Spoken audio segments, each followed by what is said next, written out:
Rafael Struijk terancam dicoret Patrick Kluivert dari skuad timnas Indonesia jelang laga kontra Australia dan Bahrain.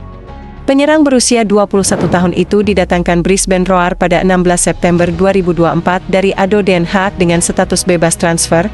Kedatangan Rafael Struijk diharapkan bisa menambah menit bermainnya sekaligus memberikan keuntungan bagi timnas Indonesia. Namun sebelum lanjut pembahasan ini, jangan lupa tekan tombol subscribe dan bunyikan loncengnya, agar kalian tidak ketinggalan video terbaru dari Football Day. Pada awal kedatangannya, dia mendapat kepercayaan untuk tampil hingga berhasil mencetak 1 gol pada saat menghadapi Sydney FC. Secara keseluruhan Rafael Struijk sudah bermain sebanyak 9 pertandingan untuk klub milik pengusaha Indonesia tersebut. Akan tetapi, situasi mulai berubah setelah namanya tidak lagi diturunkan dalam 4 pertandingan terakhir Brisbane Roar. Rafael Struijk hanya duduk di bangku cadangan saat melawan Melbourne City, Sydney FC, Western Sydney dan Wellington.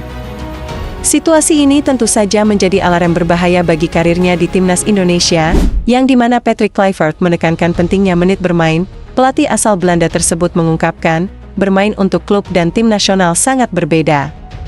Main di klub di negara sangat beda, waktu persiapan singkat, level kebugaran pemain timnas juga sangat berbeda, kata Kluivert dikutip Selasa 14 Januari 2025. Ini semua jadi faktor pertimbangan, bukan hanya faktor talenta satu pemain, jadi ada pertimbangan besar membuat keputusan, imbu Patrick Kluivert. Oleh karena itu ia menegaskan pemain-pemain yang akan dipanggil harus memiliki menit bermain di klub agar siap ketika bergabung dengan timnas Indonesia. Jika para pemain tidak dapat menit bermain di klub, maka mereka tidak dapat kesempatan, ucap pelatih Patrick Kluivert. Dengan demikian Rafael Struijk harus berusaha lebih keras agar bisa kembali mendapatkan menit bermain di klubnya saat ini Brisbane Roar.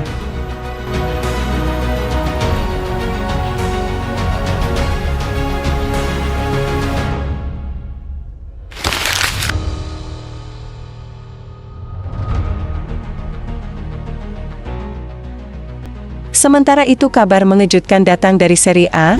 Pada Sabtu 1 Februari 2025 lalu, sempat muncul kabar dari jurnalis Italia, Antonello Angelini, mengenai ketertarikan Bianconeri kepada Jay Itzes. Juventus menanyakan kepada Venezia mengenai kapten timnas Indonesia tersebut, karena mereka memerlukan bek tengah baru. Bianconeri telah dilanda badai cedera di sepanjang musim ini, dengan Gleison Bremer dan Juan Cabal menderita cedera ligamen, yang membuat mereka absen hingga akhir musim.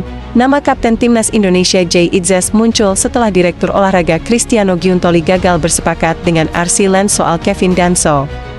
Namun Venezia mematok harga tinggi senilai 20 juta euro, padahal harga pasaran Itzes hanya 3 juta euro. Juve pun beralih kepada Lloyd Kelly dan langsung mengamankan transfer peminjaman disertai kewajiban untuk dipermanenkan dengan Newcastle United. Kini setelah direkrut Juventus, Kelly langsung mendapat perlakuan spesial dari pelatih Thiago Motta. Sang bek tengah asal Inggris berusia 26 tahun langsung terdaftar dalam skuad Juventus untuk Liga Champions, bersama 2 rekrutan anyar lainnya, Renato Veiga dan Randal Colomwani. UEFA hanya memperbolehkan 3 pemain baru untuk dimasukkan dalam daftar dan Kelly lebih dipilih ketimbang Alberto Costa, yang lebih dulu tiba pada Januari lalu. Alasan Juventus lebih memilih Kelly ketimbang Jay Itzes dikarenakan harga Jay Itzes terlalu tinggi. Namun walaupun begitu Jay Itzes tetap berkarir di Serie A dan tetap menjadi andalan Venezia.